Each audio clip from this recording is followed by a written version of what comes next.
morts ont-ils un quelconque degré de conscience? Les vivants, en effet, savent qu'ils mourront. Mais les morts ne savent rien. La Bible dit clairement que les morts ne savent rien. Donc en prétendant le contraire, on s'oppose à la parole de Dieu. Et leur amour, et leur haine, et leur envie ont déjà péri. Le siège de l'amour, de la haine, et de l'envie, est l'âme.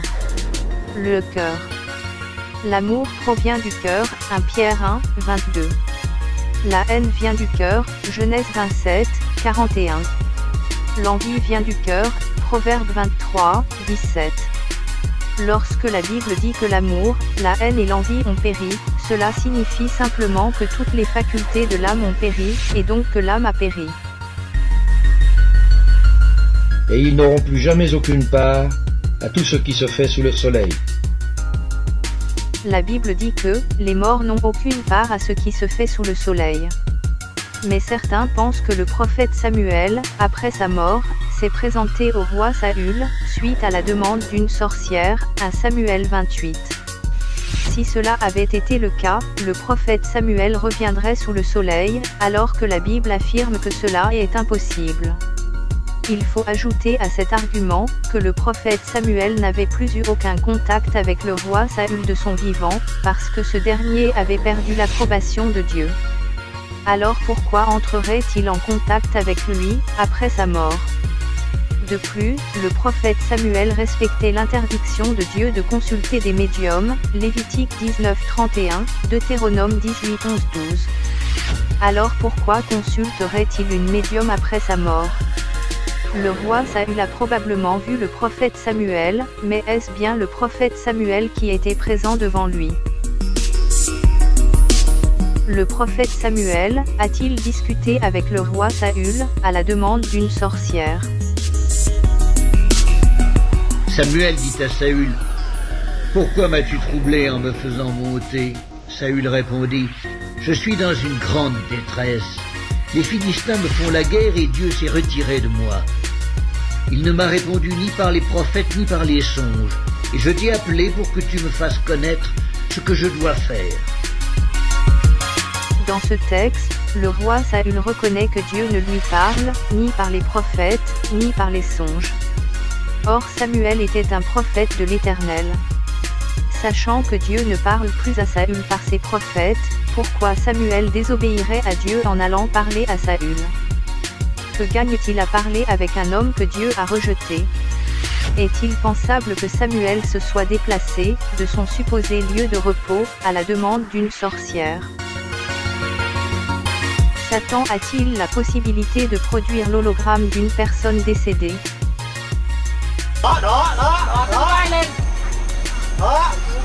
Từ ở vai, từ vai lên đầu đó. Ở bụng xanh, đó, khăn xanh, thắt lưng xanh. Thắt lưng xanh. Đó, tay có lửa. Đó, yeah, khu này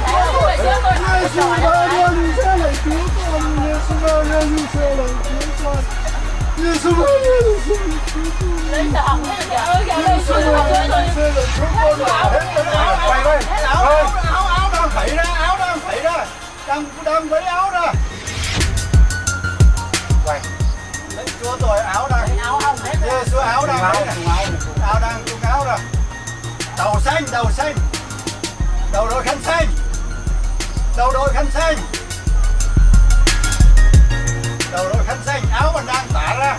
Chúa đó. Áo bay. Đầu đội khăn xanh.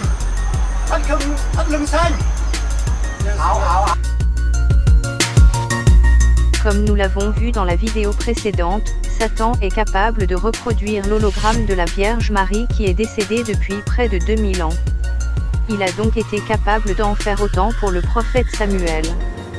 Maintenant certains s'accrochent à dire que, la Bible dit que c'est le prophète Samuel qui parla à Saul. Se serait-elle trompée? Il faut simplement se mettre à l'esprit que, le rédacteur du livre de Samuel, a mis par écrit ce qu'il pensait être la vérité. Doit-on prendre la Bible au pied de la lettre, comme le faisaient jadis, les pharisiens?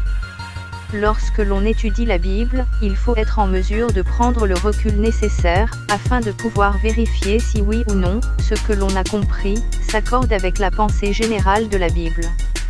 C'est comme regarder un tableau, dans un petit coin de sa surface avec une loupe, et en déduire des conclusions, sans jamais prendre le recul nécessaire pour vérifier que ce qu'on a compris, concorde avec son aspect général. Les morts ont-ils le pouvoir d'agir, de penser, de réfléchir, ou de communiquer? Tout ce que ta main trouve à faire avec ta force, fais-le.